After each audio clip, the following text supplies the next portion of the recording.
बिल्कुल, बिल्कुल। क्योंकि सर क्या बाकी कहिए, ये आंकड़ों बड़ी से बड़ी बचूंगा, बहुत बहुत आंकड़ों पे कोई महत्वपूर्ण बात है। नहीं, बहुत जी। महत्वपूर्ण बात है कि साइलेंट वोटर, ये एक बात कहना, और इसके साथ-साथ मैं जो आपसे पिछले उसमें पूछा था कि संजय निरुपम वाला जो कहीं जो आग, क्योंकि अभी इसके बाद यदि कहीं कुछ स्थिति ऐसी होती है कि कुछ नहीं किसी को बहुत स्पष्ट बहुमत मिलता है, तो उसके बाद के जो खेल होने, तो उस खेल की संरचना अभी से हो गई है, ऐसा भी माना जा रहा है। और फिर वो क्या परिदृश्य होगा उस पे, लेकिन पहले ये साइलेंट वोटर वाली बात बहुत इंपॉर्टेंट कही है संजीव सर ने। आपकी टिप्पणी? देखिए संजीव जी, अगर आप देखें साइलेंट वोटर में बहुत अच्छा संजीव जी ने बताया, ये तो एक माना ही जाता है कि एक ऐसा वर्ग होता है जो बोलता नहीं है और सीधा वोट देता है। हमने उत्तर प्रदेश में रशीद सर, मैं एक इसको मिनट की बड़े अनुमति ले रहा हूँ। 1 मिनट आप यदि कुछ हो तो जी, आप कंटिन्यू करिएगा, मैं 1 सेकंड में हाजिर हो रहा हूँ। जी, जी। प्लीज़ आप कंटिन्यू करिएगा सर। ये मैंने अपने वेस्टर्न यूपी में बहुत करीब से देखा है, राशिद जी भी आगे, वो भी वेस्टर्न यूपी से बिलोंग करते हैं, कि यहाँ पे मायावती का जो वोटर होता था, वो बहुत साइलेंट वोटर होता था और उसकी गणना करना, उसको समझना कई लोगों के बूते की बात नहीं होती थी। जब वोट पड़ता था, तो तब पता लगता था कि कितना वोट मिला है। नहीं तो जो दबंग लोग हैं या ज्यादा हो हल्ला करने वाले लोग हैं, वो हमारी बिरादरी के लोग होते थे, वो एक माहौल तय करते थे। लेकिन जब आंकड़े आते थे, जब रिजल्ट आता था, परिणाम आते थे, तो दूसरी तस्वीर दिखती थी। और हरियाणा में भी उस तरह से दिखी है, जिस तरह से आप देखें, कई लोग आरोप भी लगा रहे हैं, कह भी रहे हैं कि जिस प्रकार से जाटों ने एक माहौल हरियाणा में बना दिया था, उससे भी कहीं ना कहीं साइलेंट वोटर बिदक गया और वो भाजपा में चला गया। ये भी भले ही कम मात्रा में हो, लेकिन गया है इससे भी। ये कोई हम ना माने ऐसी बात नहीं है। दूसरी, संजीव जी सवाल पूछ के चले गए, उन्होंने जो महाराष्ट्र के लिए सवाल पूछा है, अब मैं संजीव चंदन जी को भी इस पर थोड़ा चाहूंगा कि वो भी ध्यान से सुने। जैसे आपके यहाँ पे झारखंड में कई सारे चेहरे हैं जो मुख्यमंत्री पद के दावेदार हैं। विनोद तावड़े को मुख्यमंत्री के तौर पे बड़ा लोकप्रिय वहां देखा जा रहा था महाराष्ट्र में, और वो 4 दशकों से राजनीति में है और ओबीसी वर्ग से आते हैं। कहीं ना कहीं उनको ये लग रहा था कि जो फडणवीस हैं, कि कहीं उनका पत्ता ना कट जाए।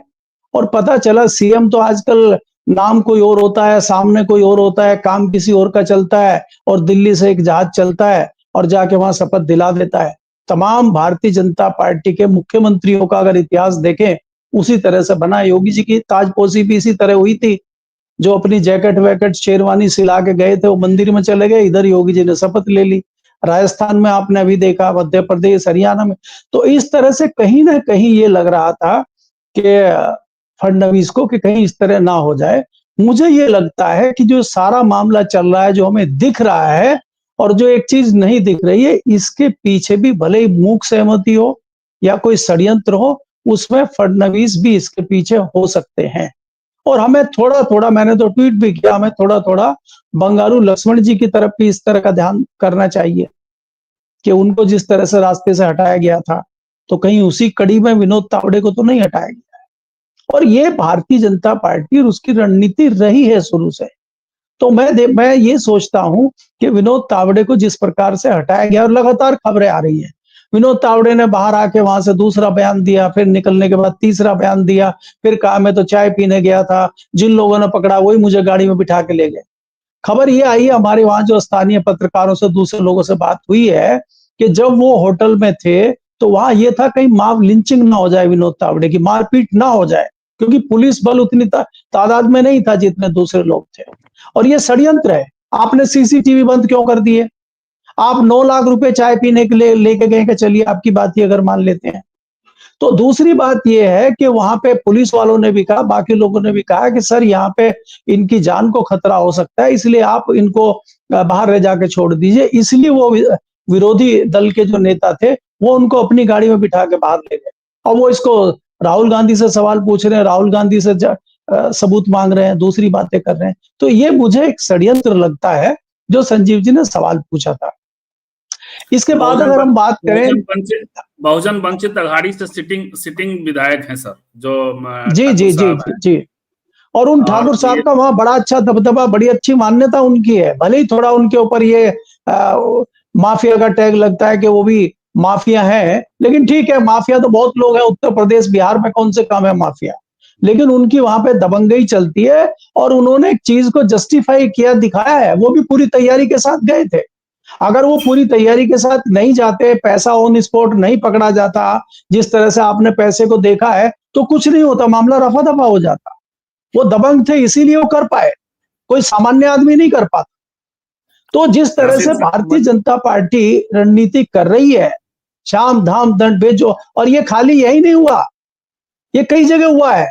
एक महिला एमपी थी, पहले शायद मंत्री भी रही है कांग्रेस की सरकार में, उन्होंने भी कहा, उन्होंने मीडिया में भी बयान दिया है कि उनको पता लगा कि जो खेतों के बीच में एक शेड होता है, उस शेड में भारी तादाद में शराब और दूसरी चीजें बांटने के लिए रखी गई हैं। वहां वो दबंगई से पुलिस को लेके गई, अपने लोगों को, अपने कार्यकर्ताओं के साथ वीडियो कैमरे, मोबाइल लेके पहुंची, तब पुलिस को वहां पे उसको जब्त करना पड़ा उस सामान को। और ये लोगों को हैरानी हो रही है कि पुलिस कैसे जब्त कर ले रही। पुलिस नहीं करी, पुलिस को कराया जा रहा है। पुलिस तो बहुत सारे मामलों को रफा दफा कर रही है। तो ये जो चीजें चल रही है, ये जनता में आ चुकी है और जनता भी समझ चुकी है कि भाजपा किस प्रकार से कर रही है और कमी नहीं छोड़ रही है। अगर हम उत्तर प्रदेश की बात भी अभी करें, अभी लगातार मेरे पास फोन आ रहे हैं कि उत्तर प्रदेश में सत्ताधारी दल यानी सरकार की कोशिश है कि विपक्ष के वोट ना डले, क्योंकि उनको लग रहा है कि विपक्ष बहुत हावी है, विपक्ष बहुत उत्साहित है, लाइन लगा के वोट डाल रहे हैं, बहुत ज्यादा अग्रेसिव है, तो कैसे रोका जाए। तो कई जगह पुलिस से झड़पें हो रही हैं लोगों की, वहां नेता नहीं है, वहां लोग हैं। तो ये जताता है कि भारतीय जनता पार्टी आज जिस जगह पे खड़ी हुई है, वो जनता में उसका बेस नहीं है। और संजीव जी, मैं फिर आपकी बात को बड़ी करता हूं कि इस बार में जो मैं देख रहा हूं, चाहे वो आपका झारखंड हो, महाराष्ट्र या उत्तर प्रदेश में भी महिलाएं बहुत आगे आ रही। ऐसा हम बहुत कम देखते थे, खासकर ग्रामीण क्षेत्र में, कि महिलाएं बढ़ चढ़ के आगे नहीं आती थी। लेकिन इस बार जिस प्रकार से महिलाएं लाइन लगा के वोट डाल रही हैं, महिलाएं आगे आ रही हैं, ये एक बदलाव दिखता है, क्योंकि कहीं ना कहीं उनको भी भुगतना पड़ता है। अब आपको याद होगा कि पीछे एक रिपोर्ट आई है जिसमें दिखाया गया है कि 28% राशन पहुंच ही नहीं रहा लोगों को, वो खाली कागज में ही है। और उसमें से ये है कि लगभग 24 करोड़ लोग तो उत्तर प्रदेश में ही है, मतलब 22 करोड़ की आबादी है, और उसमें से बड़ी तादाद में राशन ही लोगों को नहीं मिल रहा और कागज में उनका नाम चढ़ रहा है। तो उसका आरोप सबसे ज्यादा उत्तर प्रदेश में लोगों के ऊपर लग रहा है। तो वो महिलाएं तो हैं, जो फ्री का राशन लेने वाली भी महिलाएं हैं, उनको नाम उनका जा रहा है, उनका राशन कार्ड वहां पे डीलर ने रख लिया है और राशन मिल ही नहीं रहा उनको, उनके हिस्से का राशन बाजार में बेचा जा रहा है। तो कहीं ना कहीं वो डेली चीजों का सामना करना पड़ते है महिलाओं को, इसलिए भी महिलाएं अग्रेसिव होकर आगे आई हुई हैं। इसके अलावा बहुत सारी चीजें हैं जो सरकार से उनको देखनी पड़ती है। आज सुबह की घटना है मेरठ की कि भू माफिया ने ऐसा आतंक मचाया हुआ है, भू माफिया, उनके ऊपर सैकड़ों में FIR है।